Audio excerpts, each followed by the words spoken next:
أعوذ بالله من الشيطان الرجيم. بسم الله الرحمن الرحيم. الحمد لله الذي أنزل على عبده الكتاب ولم يجعل له عوجا قيما لينذر بأسا شديدا من لدنه ويبشر المؤمنين الذين يعملون الصالحات أن لهم أجرا حسنا ماكثين فيه أبدا وينذر الذين قالوا اتخذ الله ولدا ما لهم به من علم ولا لآبائهم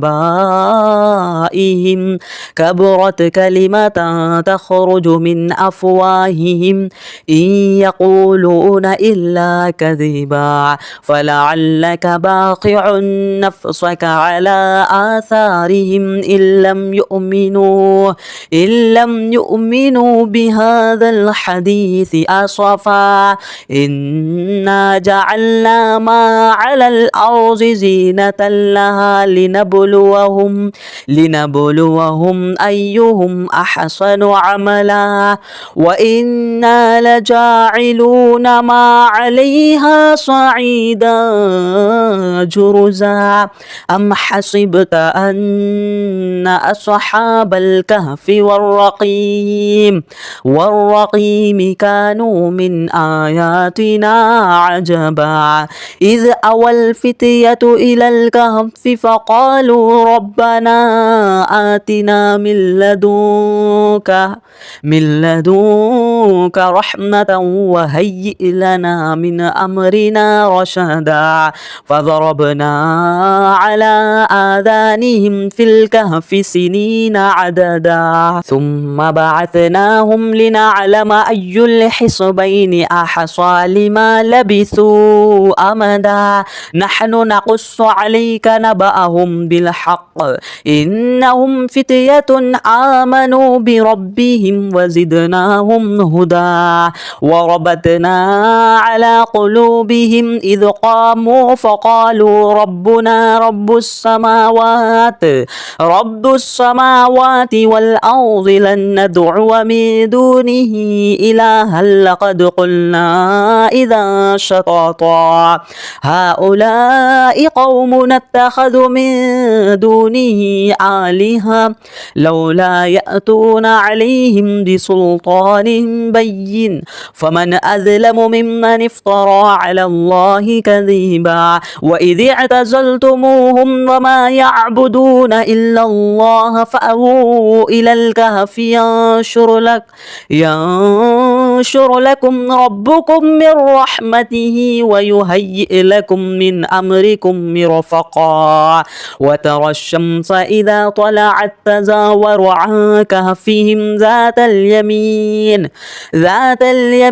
وإذا غربت تقرضهم ذات الشمال وهم في فجوة منه ذلك من آيات الله من يهد الله فهو المهتد ومن يضلل فلن تجد له وليا مرشدا وتحسبهم أيقاظا وهم رقود ونقلبهم ذات اليمين وذات الشمال وكلبهم باسط ذراعيه بالوصيد لو اطلعت عليهم لوليت منهم فرارا ولملئت منهم رعبا وكذلك بعثناهم ليتساءلوا بينهم قال قائل منهم كم لبثتم قالوا لبثنا يوما أو بعض يوم قالوا ربكم أعلم بما لبثتم فابعثوا أحدكم بورقكم هذه إلى المدينة فلينظر أيها أزكى طعاما السماء فليأتكم برزق منه وليتلطف ولا يشعرن بكم أحدا إنهم إن يظهروا عليكم يرجموكم أو يعيدكم في ملتهم ولا تفلحوا إذا أبدا وكذلك أعثرنا عليهم ليعلموا أن وعد الله حق وأن الساعة لا ريب فيها إذ يتنازعون بينهم أمرهم فقالوا ابنوا عليهم بنيانا ربهم أعلم بهم قال الذين غلبوا على أمرهم لنتخذن عليهم مسجدا سيقولون ثلاثة رابعهم كلبهم ويقولون خمسة سادسهم كلبهم رجما بالغيب ويقولون سبعة وثامنهم كلبهم قل رب أعلم بعدتهم ما يعلمهم إلا قليل فلا تمار فيهم إلا مراء ظاهرا ولا تستفت فيهم منهم أحدا ولا تقولن لشيء إني فاعل ذلك غدا إلا أن يشاء الله واذكر ربك إذا نسيت وقل عسى أن يهديني ربي لأقرب من هذا رشدا ولبثوا في كهفهم 300 سنين وازدادوا تسعا قل الله أعلم بما لبثوا له غيب السماوات والأرض أبصر به وأسمع ما لهم من دونه من ولي ولا يشرك في حكمه أحدا واتل ما أوحي إليك من كتاب ربك لا مبدل لكلماته ولا تجد من دونه ملتحدا واصبر نفسك مع الذين يدعون ربهم بالغداة والعشي يريدون وجهه ولا تعد عيناك عنهم تريد زينة الحياة الدنيا ولا تطع من أفغلنا قلبه عن ذكرنا واتبع هواه وكان أمره فرطا وقل الحق من ربكم فمن شاء فليؤمن ومن شاء فليكفر إنا أعتدنا للظالمين نارا أحاط بهم سرادقها وإن يستغيثوا يغاثوا بماء كالمهل يشوي الوجوه بئس الشراب وساءت مرتفقا إن الذين آمنوا وعملوا الصالحات إنا لا نضيع أجر من أحسن عملا أولئك لهم جنات عدن تجري من تحتهم الأنهار يحلون فيها من أساور من ذهب ويلبسون ثيابا خضرا من سندس واستبرق متكئين فيها على الأرائك نعم الثواب وحسنت مرتفقا واضرب لهم مثل الرجلين جعلنا لأحدهما جنتين من أعناب وحففناهما بنخل وجعلنا بينهما زرعا كلتا الجنتين آتت أكلها ولم تظلم منه شيئا وفجرنا خلالهما نهارا وكان له ثمر فقال لصاحبه وهو يحاوره أنا أكثر منك مالا وعز نفرا ودخل جنته وهو ظالم لنفسه قال ما أظن أن تبيد هذه أبدا وما أظن أظن الساعة قائمة ولئن رددت إلى ربي لأجدن خيرا منها منقلبا. قال له صاحبه وهو يحاوره أكفرت بالذي خلقك من تراب ثم من نطفة ثم سواك رجلا لكن هو الله ربي ولا أشرك بربي أحدا. ولولا إذ دخلت جنتك قلت ما شاء الله لا قوة إلا بالله إن ترني أنا أقل منك مالا وولدا فعسى ربي أن يؤتيني خيرا من جنتك ويرسل عليها حسبانا من السماء فتصبح صعيدا زلقا أو يصبح ماؤها غورا فلا تستطيع له طلبا. وأحيط بثمره فأصبح يقلب كفيه على ما أنفق فيها وهي خاوية على عروشها ويقول يا ليتني لم أشرك بربي أحدا. ولم تكن له فئة ينصرونه من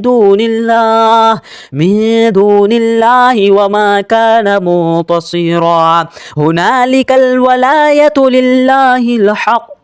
هو خير ثوابا وخير عقبا. واضرب لهم مثل الحياة الدنيا كماء إن أنزلناه من السماء فاختلط به نبات الأرض فأصبح هشيما تذروه الرياح وكان الله على كل شيء مقتدرا. المال والبنون زينة الحياة الدنيا والباقيات الصالحات خير عند ربك ثوابا وخير أملا. ويوم نسير الجبال وترى الأرض بارزة وحشرناهم فلم نغادر منهم أحدا وعرضوا على ربك صفا لقد جئتمونا كما خلقناكم أول مرة بل زعمتم أن لن نجعل لكم موعدا. وإذ قلنا للملائكة اسجدوا لآدم فسجدوا إلا إبليس كان من الجن ففسق عن أمر ربه أفتتخذونه وذريته أولياء من دوني وهم لكم عدو بئس للظالمين بدلا. ما أشهدتهم خلق السماوات والأرض ولا خلق أنفسهم وما كنت متخذ المضلين عضدا. ويوم يقول نادوا شركائي الذين زعمتم فادعوهم فلم يستجيبوا لهم وجعلنا بينهم موبقا. ورأى المجرمون الناس فظنوا أنهم مواقعها ولم يجدوا عنها مصرفا. ولقد صرفنا في هذا القرآن للناس من كل مثل وكان الإنسان أكثر شيء جدلا. وما منع الناس أن يؤمنوا إذ جاءهم الهدى ويستغفروا ربهم إلا أن تأتيهم سنة الأولين أو يأتيهم العذاب قبلا. وما نرسل المرسلين إلا مبشرين ومنذرين ويجادل الذين كفروا بالباطل ليدحضوا به الحق واتخذوا آياتي وما أنذروا هزوا. ومن أظلم ممن ذكر بآيات ربه فأعرض عنها ونسي ما قدمت يداه إنا جعلنا على قلوبهم أكنة أن يفقهوا وفي آذانهم وقرا وإن تدعهم إلى الهدى فلن يهتدوا إذا أبدا. وربك الغفور ذو الرحمة لو يؤاخذهم بما كسبوا لعجل لهم العذاب بل لهم موعد لن يجدوا من دونه موئلا وتلك القرى أهلكنا لهم لما ظلموا وجعلنا لمهلكهم موعدا وإذ قال موسى لفتاه لا أبرح حتى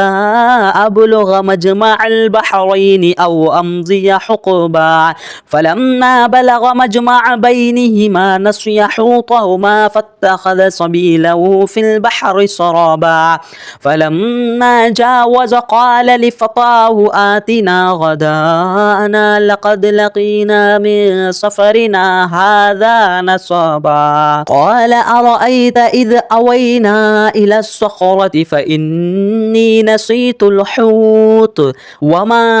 أنسانيه إلا الشيطان أن أذكره واتخذ سبيله في البحر عجبا قال ذلك ما كنا نبغي فارتد على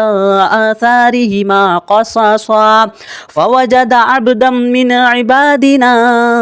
آتيناه رحمة من عندنا وعلمناه من لدنا علما قال له موسى هل أتبعك على أن تعلمني مما علمت رشدا قال إنك لن تستطيع معي صبرا وكيف تصبر على ما لم تحط به خبرا قال ستجدني إن شاء الله صابرا ولا أعصي لك أمرا قال فإن اتبعتني فلا تسألني عن شيء حتى أحدث لك منه ذكرا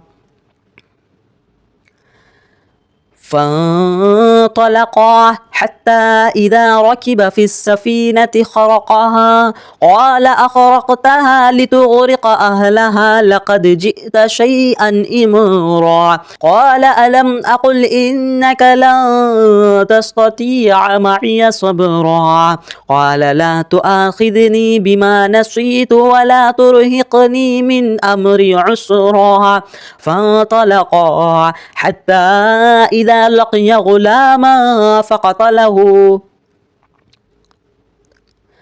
فانطلقا حتى إذا لقي غلاما فقتله قال أقتلت نفسا زكية بغير نفس لقد جئت شيئا نكرا قال ألم أقل لك إنك لن تستطيع معي صبرا قال إن سألتك عن شيء بعدها فلا تصاحبني قد بلغت من لدني عذرا فانطلقا حتى إذا أتيا أهل قرية استطعما أهلها فأبوا أن يضيفوهما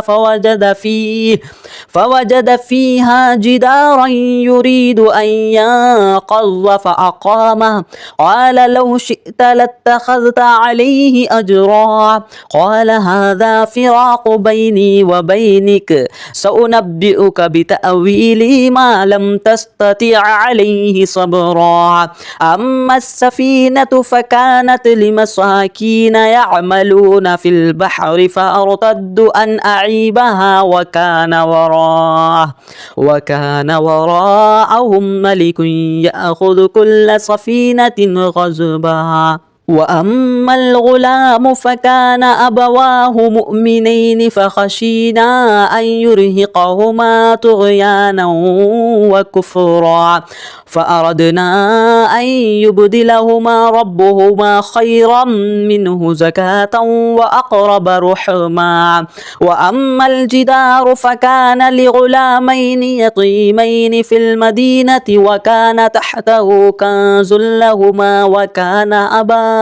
وكان أبوهما صالحا فأراد ربك أن يبلغ أشدهما ويستخرج كنزهما رحمة من ربك وما فعلته عن أمري ذلك تأويل ما لم تستطع عليه صبرا ويسألونك عن ذي القرنين قل سألت عليكم منه ذكرا إنا مكنا له في الأرض وآتيناه من كل شيء